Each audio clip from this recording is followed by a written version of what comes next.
Tu as un projet en tête, un truc qui, selon toi, va cartonner, une idée de génie.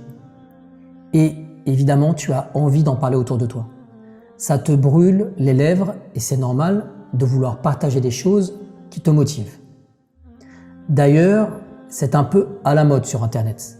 Entre les influenceurs qui partagent leur vie privée sur les réseaux sociaux, se prennent en photo en train de manger une glace sur la terrasse d'un hôtel 7 étoiles à Dubaï, et ceux qui se filment en train d'ouvrir la boîte de leur dernière montre Rolex, les gens finissent par ne plus bien faire la distinction entre ce qui relève de la sphère privée et de la vie publique.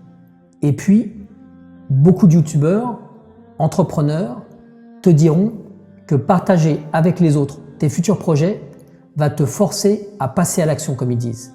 Ça va te mettre la pression. Le fait de dire publiquement que tu arrêtes de fumer, par exemple, t'obligerait à tenir ta parole et, d'une certaine manière, ils n'ont pas tort. Alors, pourquoi ne pas dire à tes amis et à tes proches que tu vas reprendre tes études, que tu vas changer de travail, que tu cherches un boulot à Londres ou que tu vas te lancer dans de l'achat-revente ou même que tu vas te marier. En plus, c'est tellement agréable de partager avec les autres ses projets, ses rêves, ses désirs, n'est-ce pas? J'aimerais dans cette vidéo prendre à contre-pied cette manière de voir et je vais t'expliquer pourquoi il faut que tu gardes autant que possible tes projets les plus importants secrets. Tout d'abord, est-ce que tu t'es seulement posé la question? Pourquoi éprouves-tu l'envie de parler de ta vie et de tes projets aux autres? Est-ce que c'est pour avoir des conseils? Est-ce que c'est parce que tu as besoin d'encouragement? Est-ce que c'est parce que tu te sens fier de toi et que tu as envie de dire au monde entier que tu es fier? Si c'est le cas, j'aimerais te mettre en garde, car tu souffres peut-être de ce qu'on appelle le besoin d'approbation. Et j'en ai parlé dans une vidéo précédente. Alors, qu'est-ce que le besoin d'approbation très rapidement? On pourrait dire que le besoin d'approbation, c'est quand, d'une certaine manière, tu as besoin de la reconnaissance des autres. En quelque sorte, parler aux autres de tes projets te rassure et te réconforte intérieurement. Pourquoi? Peut-être justement, et contrairement à ce que tu veux laisser croire aux autres, parce que tu n'as justement pas assez confiance en toi. Je t'invite à réfléchir à cette hypothèse.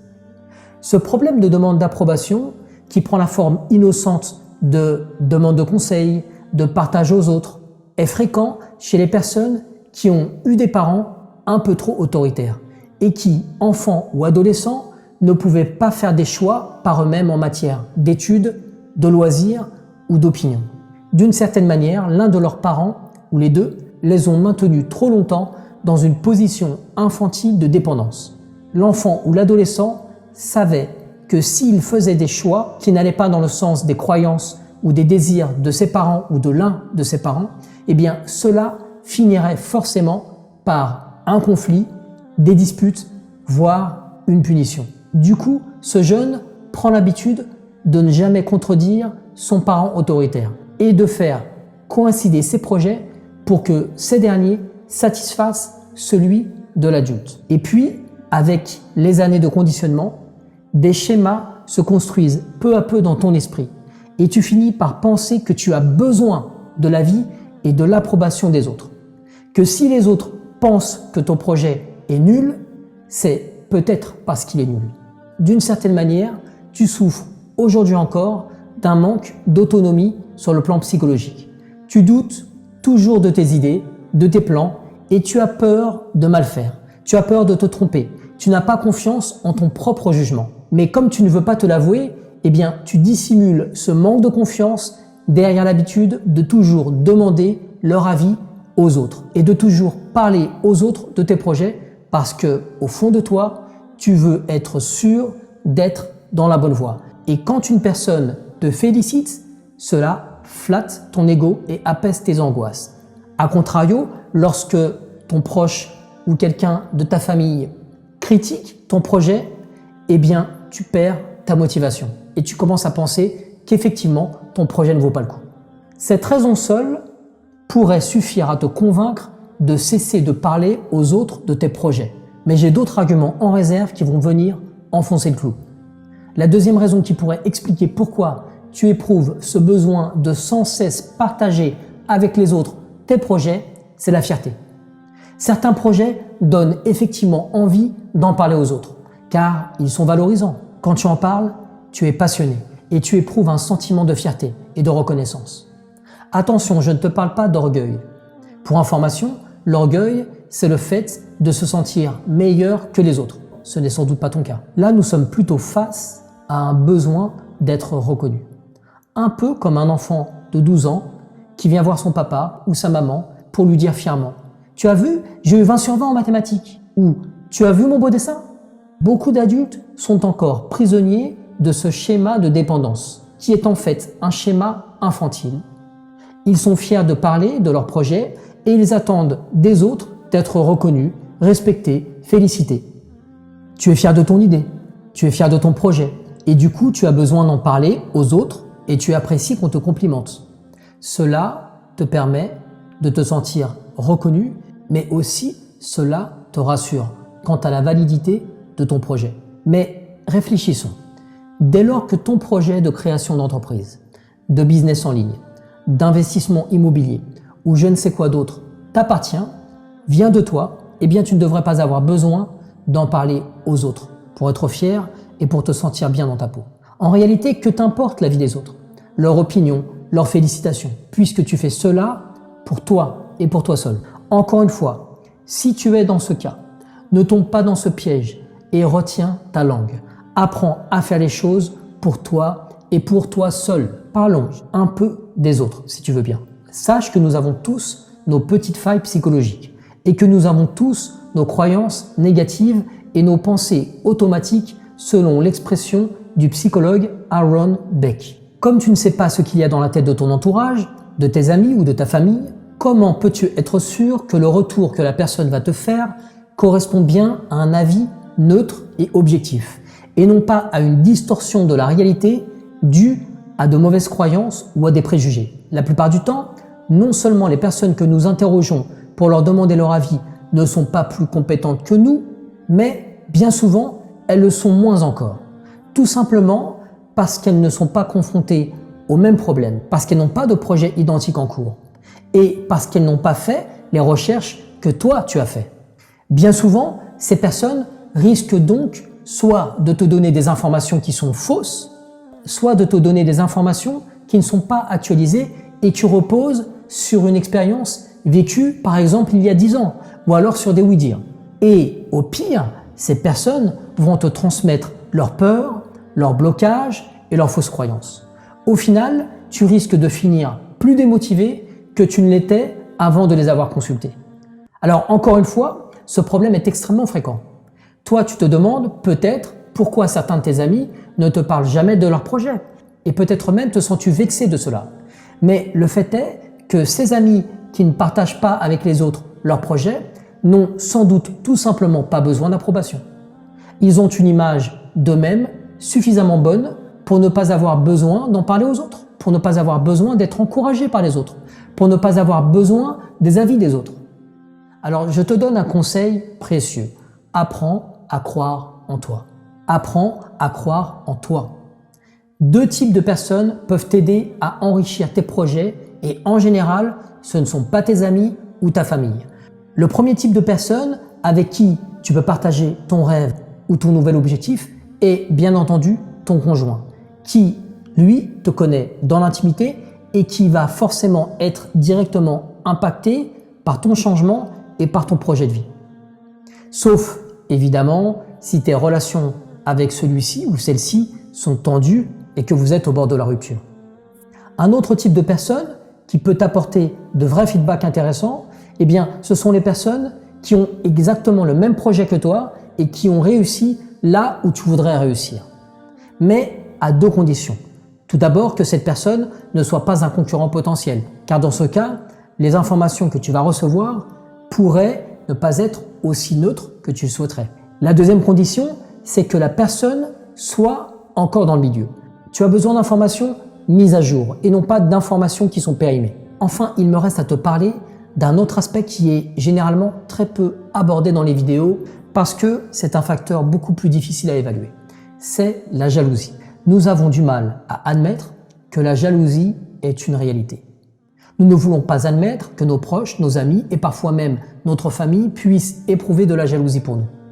Encore une fois, dire cela, ce n'est pas dire qu'il faut tracer un trait sur les personnes que nous aimons. C'est juste te dire que la jalousie ne doit pas être un tabou.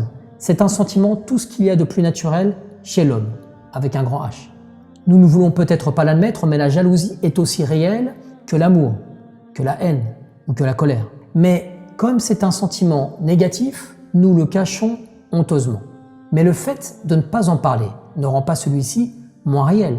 Les musulmans, par exemple, pour parler de ce que je connais, pensent que la jalousie provoque une sorte d'énergie négative qui, d'une certaine manière, peut avoir des effets sur les personnes qui en sont la cible. Cette énergie négative agit comme par contamination et elle a un effet réel et néfaste sur la personne qui est touchée. C'est ce que les musulmans appellent parfois le mauvais œil. Peu importe en réalité le nom qu'on lui donne, mais la croyance aux effets négatifs de la jalousie est sans doute aussi vieille que les premières sociétés. On la retrouve chez les Babyloniens, chez les Égyptiens, chez les Celtes, chez les Grecs, chez les Romains, chez les Francs, dans le judaïsme, dans le christianisme, dans l'islam et même dans le bouddhisme. Et à chaque fois, on décrit les mêmes effets. Il y a même dans le Coran une sourate qui est uniquement dédiée aux envieux. Alors maintenant, je te pose une question. À ton avis, que se passe-t-il dans l'esprit d'une personne quand tu lui parles d'une chose bonne que tu planifies d'acquérir, mais qu'elle ne possède pas? Eh bien, soit la personne est très proche de toi et n'a pas de problème à ce niveau, et donc elle va se réjouir de ton projet, soit la personne va éprouver une petite pointe de jalousie, parce qu'au fond d'elle, c'est une chose qu'elle-même a envie d'avoir. Et cela peut être une source de tension entre vous, de jugement, voire même de colère. Des émotions qui seront sans doute refoulées par la personne, parce que moralement c'est inacceptable et honteux, mais qui existeront néanmoins et trouveront forcément, tôt ou tard, un moyen pour s'exprimer. D'autres fois, cette émotion négative va s'exprimer ouvertement, mais derrière ton dos. Alors ne me faites pas dire ce que je n'ai pas dit. Je ne dis pas que tout le monde est jaloux. Je dis que la jalousie est un sentiment naturel qu'il ne faut pas alimenter nous-mêmes en parlant à tort et à travers de nos projets à tout le monde. Nous ne connaissons pas le cœur des personnes. Parfois, nous savons par mauvaise expérience que telle personne a ce point faible. Mais la plupart du temps, nous ne sommes pas capables de savoir qui va éprouver ou non de la jalousie. Tout simplement parce que, comme je l'ai expliqué plus haut, les individus ont honte de ce sentiment et tentent par tous les moyens de le dissimuler. Alors je te conseillerais la prudence, sans tomber évidemment dans la suspicion. Encore une fois, la sagesse se situe dans le juste milieu entre la personne qui croit naïvement que la jalousie ne concerne que les mauvaises personnes et celle qui voit des jaloux partout. Sache qu'une personne, par ailleurs très bonne, très généreuse, avec plein de qualités humaines, peut, sur certains sujets particuliers, en fonction de son histoire, être piquée par la jalousie. Elle ne le fait pas volontairement, mais cela vient de sa psychologie, de son vécu. Alors pourquoi aller gratter là où ça fait mal, si on peut l'éviter? J'en reviens donc encore à cette idée. 99% des personnes qui nous entourent n'ont pas besoin de connaître nos projets. Enfin, j'aimerais te donner une dernière raison qui devrait t'encourager à rester discret quant à tes projets. Le truc, c'est que un projet, ce n'est pas encore la réalité. C'est une projection de la réalité. Le mot projet se décompose en deux racines. Pro, qui signifie en avant, et jacere, qui signifie jeter. Le projet, c'est littéralement ce qu'on jette en avant. Un plan qu'on met en œuvre dans un avenir plus ou moins proche. Il faut donc faire la distinction entre ce qui sera vraiment accompli et ce qui ne relève encore que de notre volonté d'accomplissement. Prenons un exemple. Tu fais un régime pour perdre 10 kilos. Est-ce que cela veut dire que tu vas forcément perdre 10 kilos? Le fait d'énoncer une bonne intention ne rend pas celle-ci plus réelle. Dire que je veux me former pour comprendre comment fonctionne la bourse ou l'an prochain que je vais acheter une maison pour la rénover et la revendre ne signifie aucunement que ces projets vont se réaliser. Je me rappelle d'un de mes camarades de classe au collège qui s'appelait Jean-Michel. À chaque fois, Jean-Michel me disait « Tu sais quoi Mehdi ? je suis sûr d'avoir réussi ce contrôle. Je vais au moins avoir 15 ou 17 sur 20. Et systématiquement, il avait une note médiocre. Et pourtant, cela ne l'empêchait pas de recommencer encore et encore. C'est comme si il se portait malchance à force de vouloir anticiper l'avenir.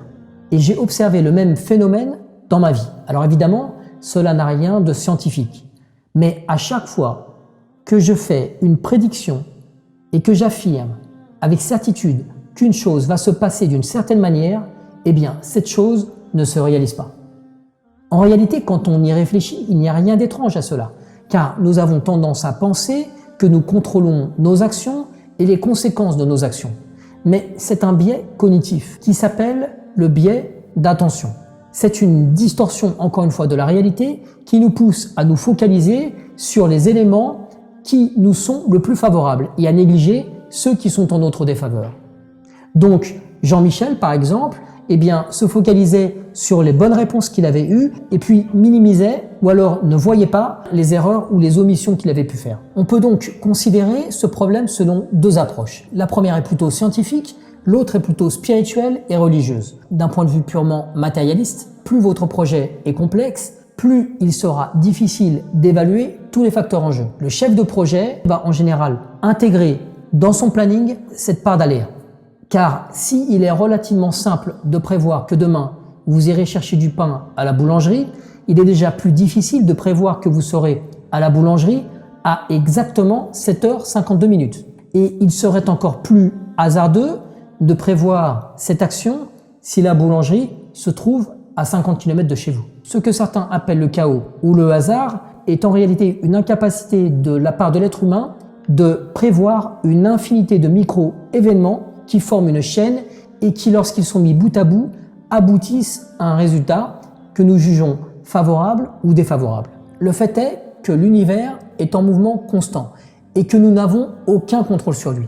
Nous pouvons certes anticiper, planifier, mais dans la limite de notre intelligence, de nos connaissances et de nos perceptions. Il est donc tout à fait impossible de prévoir quelque chose à 100%.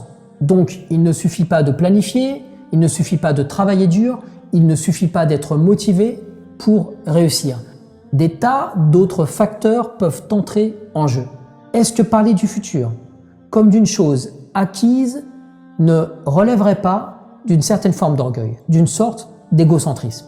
Quand l'être humain parle du futur comme d'une chose certaine, il oublie qu'il n'est qu'un grain de sable dans un monde infiniment vaste et infiniment complexe, et il s'érige en l'égal de Dieu. Si nous partons du principe que nos proches, pas plus que nous-mêmes, n'ont aucun contrôle sur l'univers et donc sur le futur, et si nous partons du principe qu'il existe une force consciente, omnisciente, omnipotente, qui est à l'origine du monde et de toutes ces lois physiques, alors nous devons admettre que c'est vers cette entité de sagesse et de bienveillance que nous devrions nous tourner quand nous avons besoin d'aide ou quand nous avons besoin d'atteindre des objectifs qui nous tiennent à cœur, plutôt que d'aller chercher l'assentiment ou le soutien d'autres êtres humains qui en réalité n'ont aucun pouvoir sur ce monde. Et c'est justement le principe de la prière, c'est le principe des invocations, c'est même le principe de la pensée positive défendue par les gourous du développement personnel. Sauf que eux parlent des forces de l'univers plutôt que de Dieu. Et je dirais quant à moi que je préfère me tourner vers le créateur de ces forces plutôt que vers ces forces qui ne sont qu'une émanation de ce Dieu.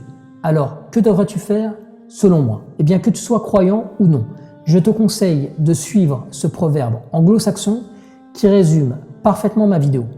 Aux États-Unis, les businessmen ont l'habitude de dire « talk is cheap », c'est-à-dire les paroles n'engagent à rien. Les mots n'ont aucune valeur, seuls les actes comptent. Donc, tu veux parler aux gens de tes projets? Un conseil, agis, travaille dur et réalise-les. Fais-les devenir réalité. Alors tu gagneras le respect et l'estime de ton entourage, car les actes parleront toujours mieux que tous tes beaux discours. Résumons donc cette vidéo en 6 points. 1. Apprenons à avoir confiance en nous et à nous passer de l'avis des autres. Nous ne sommes plus des enfants qui ont besoin de reconnaissance. 2. Si tu dois parler de tes projets, fais-le avec des personnes qui ont exactement le même projet que toi. Cela te permettra d'avoir des retours beaucoup plus enrichissants. 3. Ne sois pas naïf. La jalousie existe bel et bien. La jalousie est une émotion aussi vieille que le monde, aussi vieille que Caïn avec son frère Abel. Pas besoin de partager tout avec tout le monde. Cultive l'art de la discrétion et choisis bien ton ou tes confidents. 4. Rares sont les personnes qui savent conseiller, c'est-à-dire respecter tes choix et t'aider sans projeter sur toi leurs propres peurs ou croyances. Tes proches et tes amis, même s'ils te veulent du bien, ne sont pas forcément de bons conseillers. 5. L'avenir, ce n'est pas la réalité. L'avenir est en mouvement perpétuel. La vie est faite d'imprévus. C'est pourquoi la sagesse recommande d'être prudent quand tu parles du futur. Parler du futur avec certitude, c'est aussi une sorte d'orgueil. C'est avoir la croyance qu'il suffit de vouloir pour pouvoir. La volonté, l'organisation et la préparation permettent certes de limiter les imprévus, mais ne garantissent en aucun cas la réussite d'un projet. Donc, pour conclure, laisse parler tes résultats à ta place. Incarne la preuve par l'exemple. Sois de ceux qui agissent plutôt que de ceux qui parlent. Cultive l'art de la discrétion et du silence plutôt que l'ostentation et le bavardage futile. C'est difficile, mais c'est cela, selon moi, le secret de la réussite. Si tu as aimé cet audio, abonne-toi à ma chaîne, rejoins-moi sur Facebook et sur Telegram, cherche Mehdi le formateur sans espace et tu me trouveras. Like ma vidéo et dis-moi dans les commentaires si tu partages mon opinion sur le fait de parler de ces projets aux autres. Et si tu as des arguments qui contredisent mes idées, eh bien, je serai heureux de les lire.